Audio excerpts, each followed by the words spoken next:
Hello, madlang people.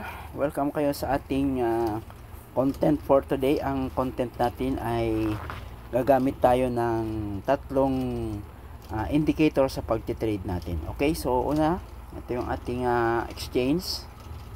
Gate.io ang ating exchange. Mamaya lalagay ko yung description sa baba para makapag-sign up kayo kung magustuhan nyo itong Gate.io. Okay, diretso na tayo sa Bitcoin, guys. Tap natin yung Bitcoin. And then itap natin yung trade. And then itap natin itong candlestick. Okay, so ito yung basic, no? So maganda dito sa Gate.io kay meron na siyang, nandito yung mga indicators, no? Sa basic ito, guys. Meron na siyang stop loss at saka resistant at saka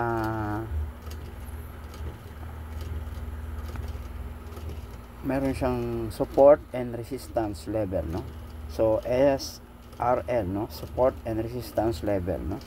So okay, makikita natin kung itap natin yon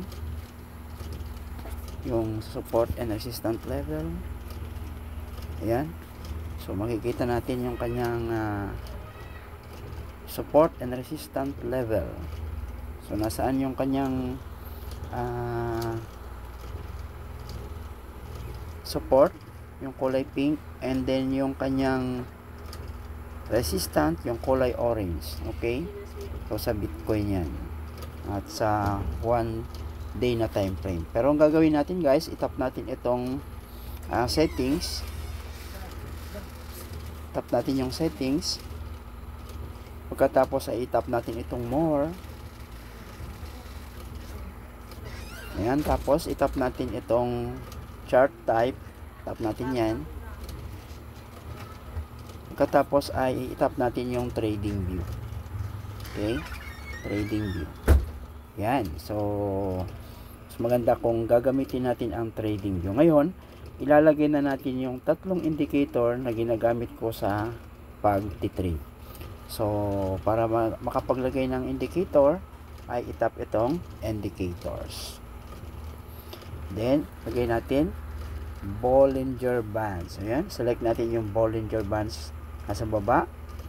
Okay, pagkatapos ay maglalagay pa tayo ng isa, yung moving average or MA. Okay, moving average. At yung pangatlo ay ang MACD. Yun, MACD. Okay, so pagkatapos dito sa mga itap natin yung MACD, tap nyo lang banda dito, guys. Yan, tap natin dyan. And then sa settings nya, then punta kayo sa style, i-uncheck lang ang histogram. Okay, i-uncheck yung histogram para mawala yung histogram. Okay, so ayan na siya, no? So isa na maganda na pumasok kapag gamit natin itong Bollinger Bands at saka yung MA kapag ka nakita natin na nag-crossover yung ating MA at saka yung Bollinger Band. So dyan yung papasok na tayo. At isa pa na makikita natin, guys, ay ito. Naunang nakita natin na nag-crossover. Okay, ito. So kapag nakita natin na nag-crossover yan, pwede na tayong mag-position, maglagay ng position natin. So sa spot lang tayo para safety. And then nag-confirm pa dito, guys. Kaya maganda yung naka-position na tayo. So kung naka-position tayo dyan, ibig sabihin nakabili tayo dyan sa around 110, no? And then kung susukatin natin ngayon sa 110 at ang price is okay, kunin natin yung ruler. Hanapin natin yon, ito yung ruler.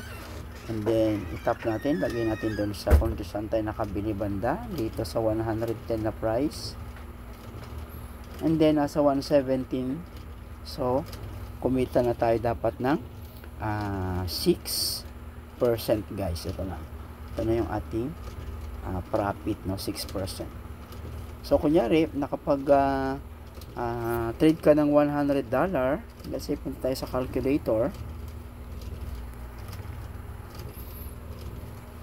So kunyari $100 yung trade mo, times 6%.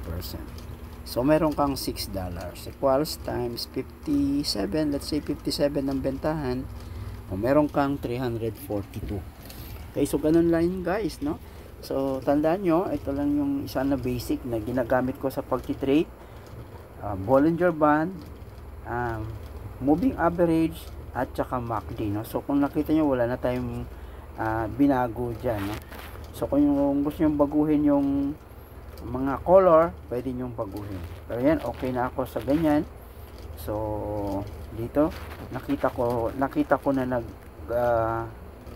crossover.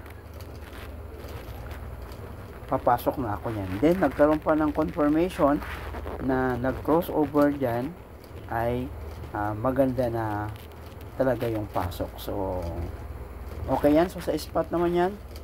So, sa susunod na video ay papaano naman kung magdadrop.